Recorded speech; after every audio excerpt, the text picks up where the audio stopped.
Quand je suis devenue directrice dans cette école à Vive-Nice, il y avait des enfants, sur le temps de midi, ils venaient avec des petits paquets de Aiki Noodles ou avec des hamburgers préemballés en plaques de plastique qui venaient de grande surface. On n'en pouvait plus de voir les enfants manger ça et un jour j'ai dit stop. Nous sommes à l'école Lambert-Briquet de Vive-Nice et notre école se situe dans un quartier avec plusieurs cités, donc des logements sociaux. La Fédération Wallonie-Bruxelles a lancé un appel à projet pour des repas chauds gratuits pour les enfants dans les écoles à encadrement différencié. Ça fait plusieurs années, mais au départ, nous n'avons pas répondu à ces appels parce qu'ils ne concernaient que les classes maternelles. Ensuite, ça a concerné les maternelles et les P1, P2.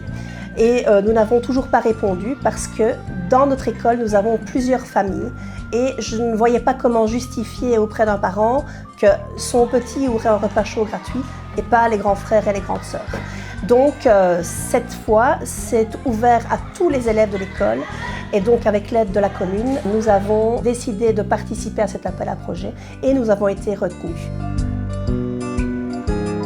On devait donc demander à plusieurs prestataires une remise de prix et en fait, il n'y a que TCO qui rentrait dans les cordes.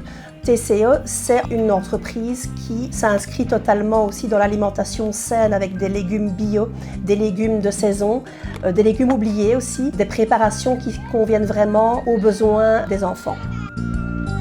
Au départ, il a fallu convaincre aussi les accueillantes de la faisabilité du projet parce que surveiller 50 enfants qui mangent leurs tartines ou servir des repas chauds à 50 enfants, ce n'est pas le même travail. Mais très rapidement, quand on a vu le plaisir que certains enfants avaient à manger, ça a tout de suite levé les doutes restants. On a tâtonné un peu au départ et maintenant, il y a quand même une grosse majorité des enfants qui prennent les repas chauds. Et étant dans un quartier assez défavorisé, on avait des enfants qui n'avaient pas grand-chose à manger pour midi. Je pense que ça soulage aussi beaucoup de parents qui savent que leurs enfants ont un repas équilibré et sain tous les jours à midi et peut-être que le soir à la maison, ils peuvent se permettre de manger des choses plus légères. Avant de manger, on a une soupe, un potage. C'est très bon. Tous les jours, une nouvelle soupe. Et c'est des légumes qui viennent de pas loin. C'est parfaitement assaisonné. C'est super bon.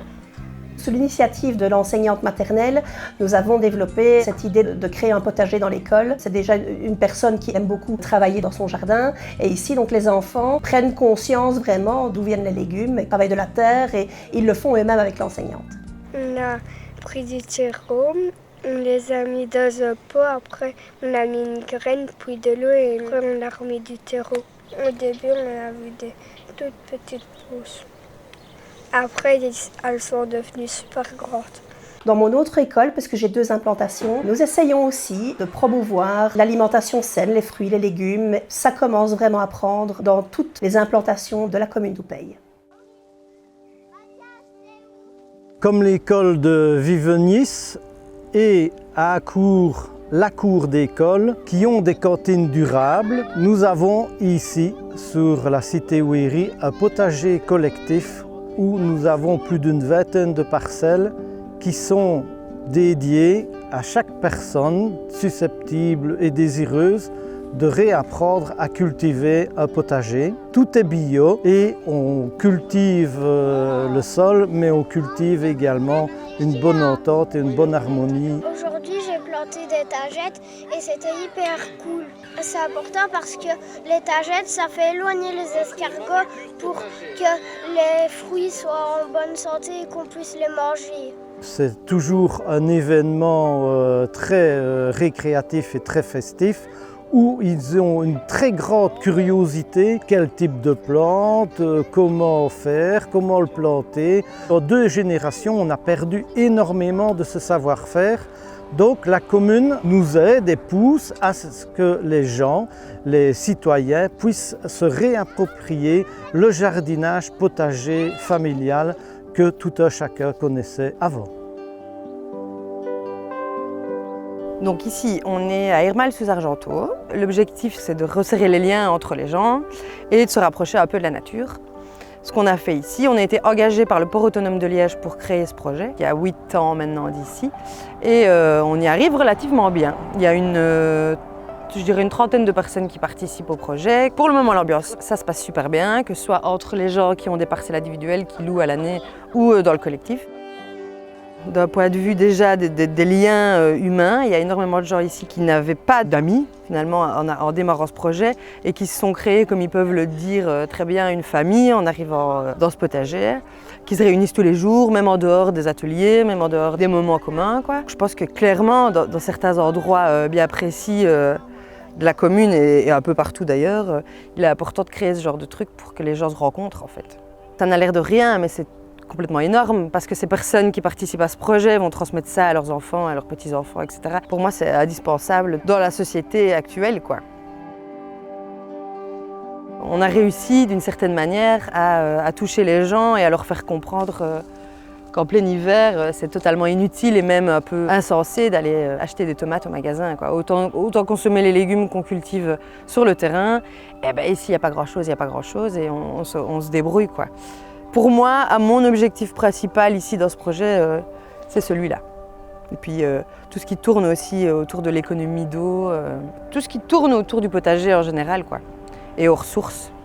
Regardez autour de vous, je pense qu'il est là, le mot de la fin.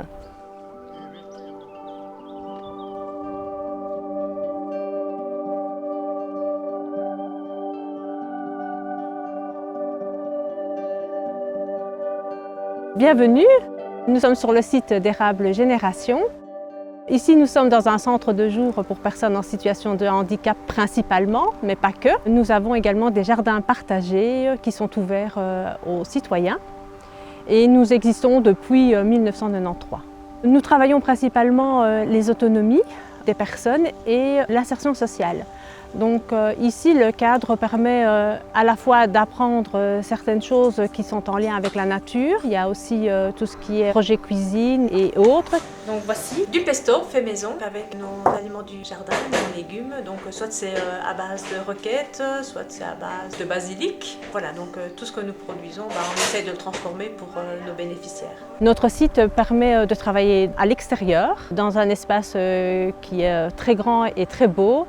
Et ça permet également d'apprendre certaines choses concernant les cultures et la biodiversité.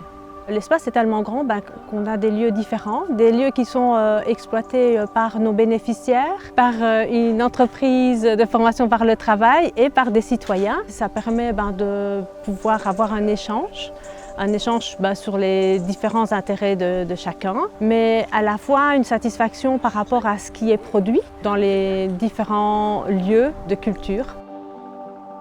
Dans le cadre de nos projets, nous aimerions avant tout de continuer les partenariats avec les différentes associations de la commune, entre autres, et surtout pouvoir ouvrir plus nos portes aux citoyens d'Oupeye, principalement, ou des alentours. Entre autres aussi des bénévoles s'ils souhaitent travailler avec notre public pour pouvoir profiter et produire peut-être plus de culture. Voilà. Mon souhait, c'est qu'on puisse bien manger, bien se nourrir avec des aliments qui sont principalement cultivés par nous si nous avons cette possibilité. En tout cas, il y a des possibilités qui s'offrent en tout cas aux citoyens. Avoir du temps pour ça et se donner le temps. Ce dont la vie nous demande, c'est de pouvoir être simple, manger simplement et sainement.